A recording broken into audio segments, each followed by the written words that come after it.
France এবং ক্রোয়েশিয়ার বিপক্ষে ম্যাচের জন্য কার্লো আনচেলত্তি দল ঘোষণা করেছেন, যেই দলটায় অবশ্যই প্রত্যাশিতভাবে এমন কিছু নাম যুক্ত হয়েছে যেই নামগুলো দেখে অত্যন্ত খুশি হয়েছি।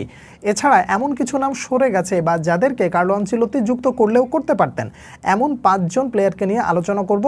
যদি আপনি এর সঙ্গে আরও কাউকে যুক্ত করতে চান অবশ্যই আপনি আপনার মতামতটা জানাবেন।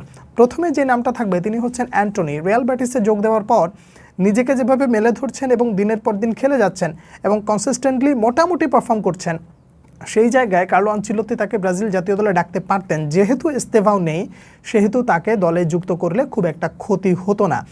দীর্ঘ আলোচনা না করে শুধু এতটুকুই বলবো যে কার্লো আনচেলত্তি অ্যান্টনিকে ডাকলে সে অবশ্যই এই দলটায় কিছু দেওয়ার মতো এই মুহূর্তে কেইপেবল রয়েছেন। অ্যান্টনির সাথে যে আরও একটা নাম যুক্ত করতে চাই সেটা হচ্ছে সাভিনহো। এই মুহূর্তে ম্যানচেস্টার সিটিতে রয়েছেন।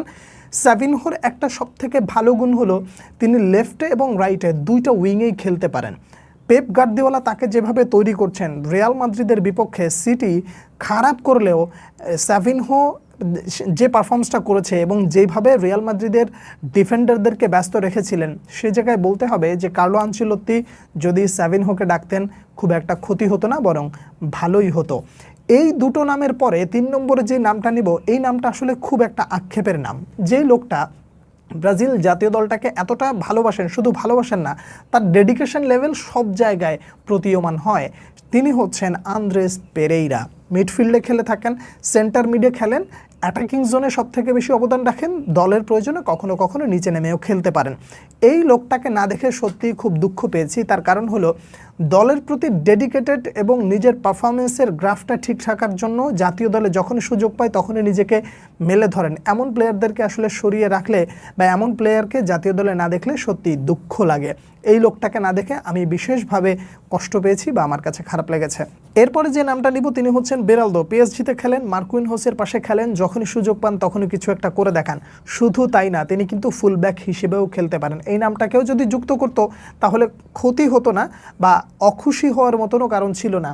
সেও যথেষ্ট পটেনশিয়াল এবং আশা করা যায় যে তাকে যদি অদূর ভবিষ্যতে দলের সাথে যুক্ত করা হয় তাহলে খুব একটা ক্ষতি তিনি করবেন না এবং নিজেকে মেলে ধরার চেষ্টা করবেন। এই নামের সাথে আর একটা অল্প বা কিছু সংখ্যক আক্ষেপ যুক্ত করা একটা নাম বলতে চাই, সেটা হচ্ছে ডগলাস লুইস। তিনি ইংলিশ প্রিমিয়ার লিগে আবারও ফিরে এসেছেন। এই নামগুলো আসলে নেওয়ার পেছনের এক্স্যাক্টলি কী কারণ জানেন? এই নামগুলো এই মুহূর্তে ব্রাজিল জাতীয় দলে থাকলে খুব একটা ক্ষতি হতো না। মানে অনেক কিছুই যে হয়ে যেত বিষয়টা এমন না। কিছু কিছু প্লেয়ার তো অবশ্যই বেশি আক্ষেপ জন্মায়, যেমন অ্যান্টনির কথা বললাম, তারপরে হচ্ছে আন্দ্রেস পেরেইরার কথা বললাম। এই দুটো নাম অনেক বেশি আক্ষেপ যোগাবে, একই সাথে সাভিনহোর কথাটা। কিন্তু পরবর্তীতে যে দুটো নাম নিলাম, এই দুটো নাম খুব একটা আক্ষেপ না করলেও স্কোয়াডে থাকলে একেবারেই ক্ষতি হতো না আমি ব্যক্তিগতভাবে মনে করি। এখন এই যে 5 জন নিয়ে আলোচনা করলাম, এই 5 জনকে দলে না রাখা বা না ডাকার পেছনের আসলে এক্স্যাক্টলি কি কোনো কারণ আছে? যদি আমাকে প্রশ্ন করেন তাহলে আমি আপনাকে যেটা বলতে চাই তা হলো কার্লো আনচেলত্তি যেই ভিশন বা যেই মিশন নিয়ে খেলছেন বা যেই মিশনের জন্য এগিয়ে যাচ্ছেন, সেই মিশনে তিনি যাদেরকে টপ পারফর্ম করতে দেখবেন তাদেরকেই রাখবেন, যাদের ফিটনেস মোটামুটি ভালো তাদেরকেই রাখবেন। কিন্তু কথা হলো যে এই 5 জন কি আসলেই কার্লো আনচেলত্তির বিশ্বকাপ পরিকল্পনায় আছেন? যদি বিশ্বকাপ পরিকল্পনায় থাকতেন তাহলে আমি বলবো যে তাদেরকে ডাকলে ক্ষতি হতো না। কিন্তু যদি পরিকল্পনায় না থাকে তাহলে এখন আর ডেকে লাভ নাই। এই জায়গায় আরও কিছু প্রশ্ন আছে, এমনও তো কিছু নাম আছে যেই নামগুলো যৌক্তিকভাবে এই মুহূর্তে বিশ্বকাপের পরিকল্পনায় হুট করে প্রবেশ করেছে এমনটাও কিন্তু নয়।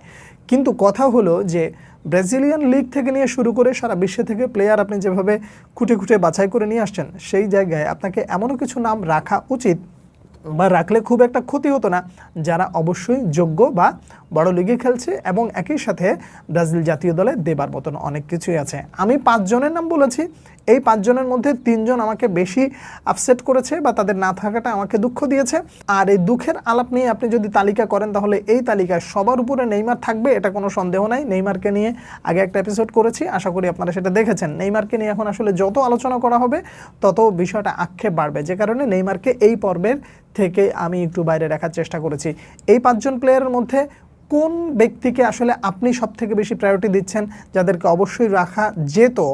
আর এছাড়া এই 5 জনের বাইরেও যদি এমন কেউ থাকে যাদেরকে কার্লো আনচেলত্তি ডাকলে এই স্কোয়াডটা আরও ভারসাম্যপূর্ণ হতো, আপনি আপনার মতামত জানাবেন। পরবর্তী ভিডিওতে আবারও দেখা হচ্ছে, কথা হচ্ছে। সে পর্যন্ত অনেক অনেক ভালো থাকবেন। আল্লাহ হাফেজ।